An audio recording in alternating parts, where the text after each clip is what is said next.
Hi, Marites. How are you? Hi, I'm good. Good morning, everyone. Good afternoon and good night all around the globe. Good morning. Kumusta ka? Okay lang, kumusta ka? Okay. It's all good. Yeah, good. Nice to be here. Nice to meet you too. Thank you so much for taking the time out to join us this morning. Yeah, it's a pleasure to share what we do here. Fantastic. I'll hand over the floor to you now. Okay, thank you very much.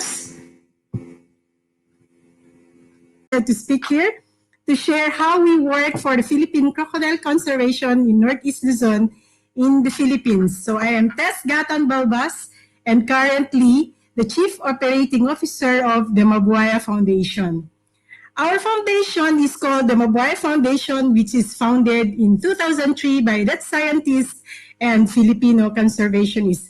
Mabuwaya is a contraction of two words, Mabuhay, long live, and Buwaya, the crocodile. Mabuwaya works together with universities, Philippine government agencies, such as the Department of Environment and Natural Resources, local government, and local communities. Now, this is the Mabuwaya Foundation team. Majority of us are Filipinos with different ethnicities, and all together, we are working for the conservation of the Philippine crocodile. The Philippine crocodile, Crocodylus mindorensis, is endemic to the Philippines and is the rarest crocodile in the world. It occurred historically at most islands of the Philippines, but is now extinct in most of its former reigns, except in southwestern Mindanao and northern Luzon, where small wild populations still remain. The total population is estimated at less than 100 mature individuals. Therefore, it is categorized as critically endangered by the IUCN red list and is probably the rarest crocodile species in the world. Reason for its decline is hunting, killing, and habitat loss. The good thing is that the Philippine crocodile and other threatened species is protected by the Wildlife Act of 2001. San Mariano is one of the few areas with wild population of the Philippine crocodiles. We discovered there were still Philippine crocodiles in Northeast Luzon when a baby crocodile was turned over to us by a fisherman in the foothills of the northern Sierra Madre Natural Park. This is Dinang Creek, one of the crocodile areas and an important breeding sites of the Philippine crocodiles. Often the crocodiles share rivers with people who live along them. During the day, we see people wash clothes and dishes in Dinang Creek, but during the night, in the very same spot, we see adult big crocodile. Why do we think people live in this area, which is dominated by humans and surrounded by agricultural and denuded lands? Partly because the indigenous people here, the Kalinga and the Agta, respect and do not kill the crocodiles. But many immigrants from other provinces kill crocodiles because they are scared of them or because they fear for their livestock. And we should not forget that crocodiles are potentially dangerous animals that can bite and even kill people and eat livestock. But the Philippine crocodile is relatively small, shy, and beautiful and will not attack unless provoked. There are also ways how people and crocodiles can live together. But for that, we need to change the very negative perception of the people towards the crocodiles. What does not help is that the Tagalog word buaya or crocodile is widely used as a synonym for corrupt politicians and officials. The challenge is how to conserve the rarest crocodile of the planet in the wild. Can we still bring back what we see in this picture? Now, Mabuwaya uses a community-based conservation approach aimed at local acceptance and participation of the people on crocodile conservation. So we have developed a conservation model to do this. First is to find crocs and determine where they live. In 2001, we found 3 core areas where crocodiles are permanently living. And we do awareness and threat surveys with the Isabela State University students. And we found out that the threats for Philippine crocodiles are still killing out of fear and also the unsustainable fishing methods. Even the habitat loss, because people convert the rice their lakes as rice paddies. Now we use the result of our awareness surveys in producing our public awareness campaigns.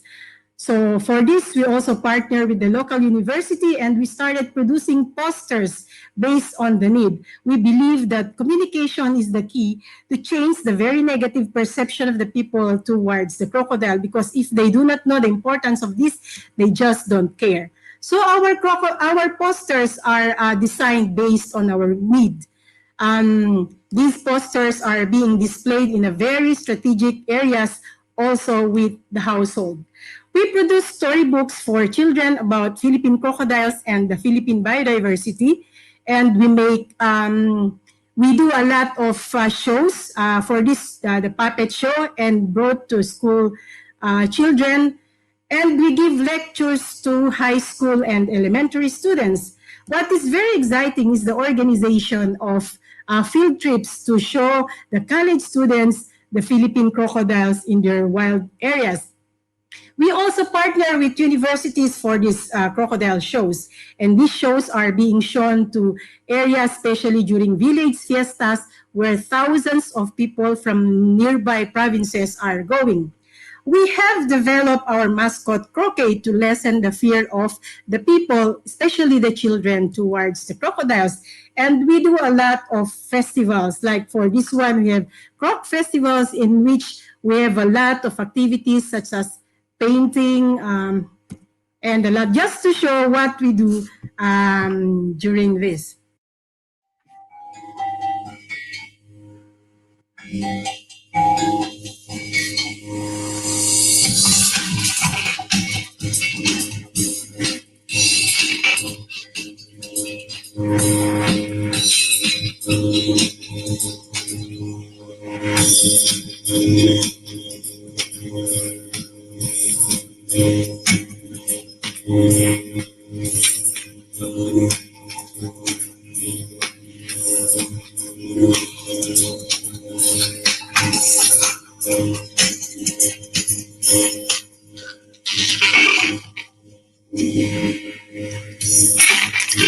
This crocodile festival are being done together with the local government unit and also the Department of Education in Isabela province.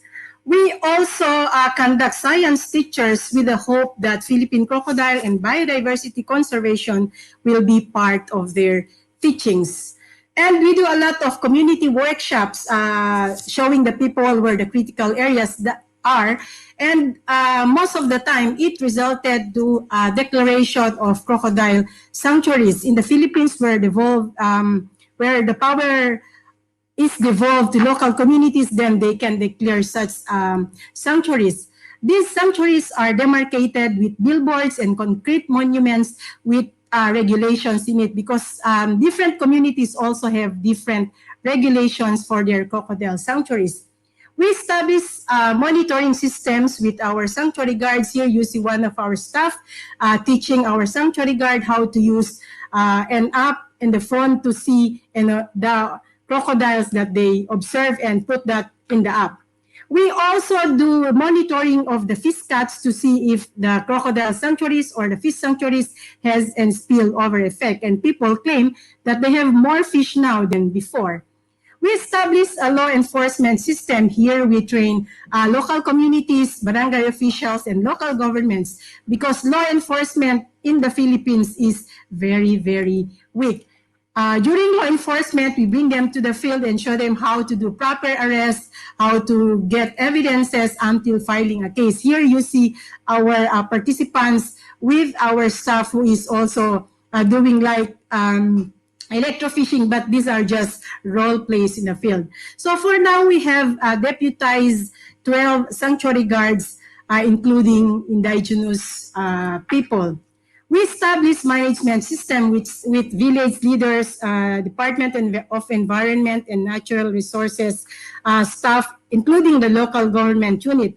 What is good here is that you have a guide of what to do in your critical areas. We engage communities in most of our crocodile conservation activities. For example, measuring crocodiles by school children, involving them in our monitoring activities, including release activities for crocodiles. And we try to promote the intrinsic value, telling them that Philippine crocodiles are part of their lives and their environment. Now, to mitigate conflicts between crocodiles and the people, we try to make buffer zone restoration. And the farmers need to give up portions of their land for buffer zone restoration. So what we are promoting is to have a strip of bamboo, a strip of forest trees, and a strip of fruit trees so that they can also earn from the fruit trees. If you see, this is Dinang Creek now that we have restored. This is Dinang Creek, which is so bare in the past years, but as you can see, there are now bamboos and forest trees and fruit trees that are growing. And then we also provide them with pump wells so that they can minimize their going to the creeks where crocodiles are. And people now claim that they have more fish than before because of the declaration of crocodile and fish sanctuaries. In the province of Isabela, they are very proud that they have crocodiles now. Before, if you Google San Mariano, then you would say logging or ambush. But now, if you Google San Mariano, then it will be the Philippine crocodile that come out. Now, we assess the communication campaigns that we do every 5 years, and we see now that there is an increase of crocodile conservation support in our core areas. This is done in 600 respondents in our control areas and our core areas. Now we see that Philippine crocodiles in San Mariano killing has been dropped in up to 2016. Unfortunately, we have some crocodile killings in 2018, which is actually four adult crocodiles. And this shows that there is also a problem on the weak enforcement of laws, because after several attempts of reporting this to the authorities, nothing has happened. But we know that our campaigns is working. The crocodile counts in San Mariano is also slowly growing. So there's still a hope that we can save the species from extinction. This is the situation in 2001, where we only have 3 Philippine crocodile localities, but this is the situation now in 7 localities with 9 Philippine crocodile sanctuaries. So for this, I would like to say thank you very much. Long live the crocodiles. Mabuhay buaya. Mabuhay buaya, yes, indeed. But what an amazing project, because, like you said before, the crocodile all over the world, actually, even here in Malaysia, it doesn't have very good press. So when people say, conserve crocodiles, then the main reaction is, why? But they're so important for the ecosystem, aren't they? That's true. I just have one question for you. You've said that you have encouraged locals to get involved with law enforcement, right? How has the response been, and have there been any successful arrests lately?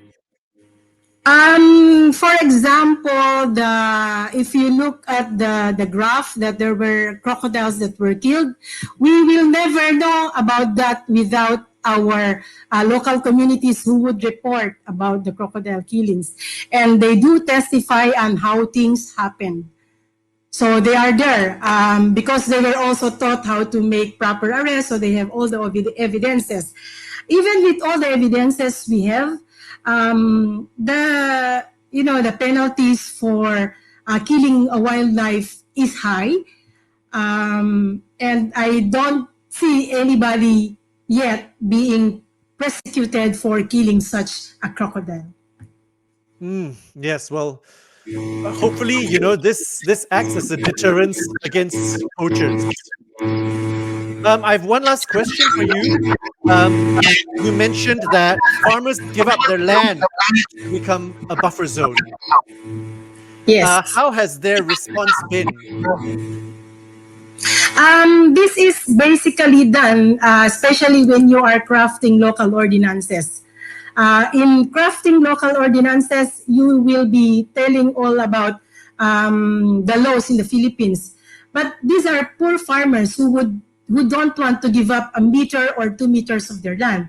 But in this case, it is 5 meters. So you do a lot of negotiations. For example, okay, let's plant bamboo in this area so that erosion will stop, and then put forest trees, and then your offer is of course the fruit trees that people can also benefit from the fruit that they can sell. So those things are, these are part of the most difficult part of convincing the people, no, giving what they have just to conserve the crocodile. But this is so precious, endemic to the Philippines, that people are very proud of. And that works at least in the province of Isabela. Fantastic. Thank you so much for your time, Dr. Marites. It's been a pleasure having you on board. And yeah, that's a brilliant way to go. Win-win situation. Win for the crocodile and win for the farmers. Yeah, that's true. Stay safe and take care. Thank you very much.